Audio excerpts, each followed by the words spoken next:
plus important pour moi, ça serait de proposer des médicaments qui pourraient avoir un impact et de faire comprendre que la science fondamentale peut être moteur du soin, ce qui allie mes formations, pharmaciens et chercheurs.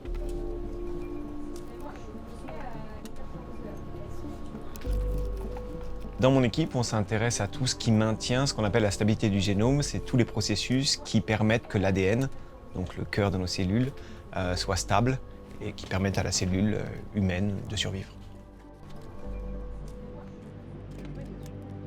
Donc la molécule d'ADN, il faut qu'elle reste stable, saine. Le problème, c'est qu'elle est fréquemment attaquée dans la cellule tous les jours. Il y a plein de lésions à cette molécule qui interviennent de manière normale. C'est même nécessaire d'avoir des lésions pour que la molécule puisse se diviser. La molécule, c'est une grosse bobine et il faut parfois la casser pour pouvoir la recopier.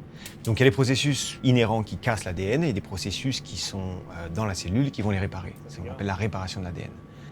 Et donc nous, c'est ce qu'on étudie, les mécanismes fondamentaux qui réparent l'ADN. Il y a plein de mécanismes différents, c'est assez complexe. Et nous, on étudie les bases moléculaires de ces mécanismes. Ce qui est intéressant, c'est que dans le cancer, souvent, ces mécanismes qui réparent l'ADN sont déficients. Ils ne marchent pas et c'est ce qui conduit au développement de mutations, quelque part, va conduire au développement de cancer.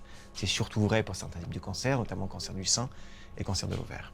Il y a une application thérapeutique à ce qu'on fait, c'est que dans ces cancers où les processus de réparation ne fonctionnent pas, il y a des mécanismes alternatifs, compensatoires qui se mettent en place pour quand même aller réparer l'ADN.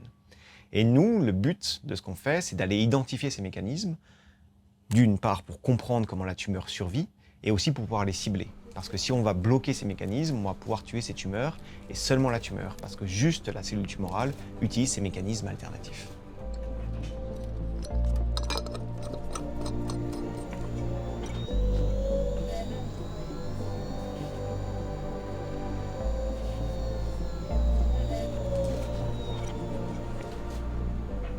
Donc un des exemples de ces voies de réparation un peu différentes, c'est pendant la division cellulaire, où il a été pensé pendant des années, 20-30 ans, que la réparation était impossible parce que la structure des chromosomes empêche la réparation de l'ADN. Et nous, on a montré qu'il y avait une voie qui exerçait pendant cette division cellulaire, que cette voie était différente des autres voies de réparation et qu'elle était indispensable à la prolifération de certains types de cancers.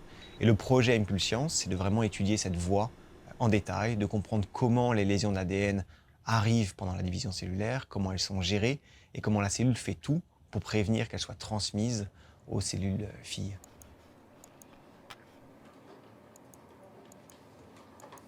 Donc là, ce qu'on a, c'est les cellules d'un cancer du sein qui ont ces problèmes de réparation de l'ADN et contre lesquels on va essayer de trouver des nouvelles vulnérabilités pour pouvoir les cibler, les tuer.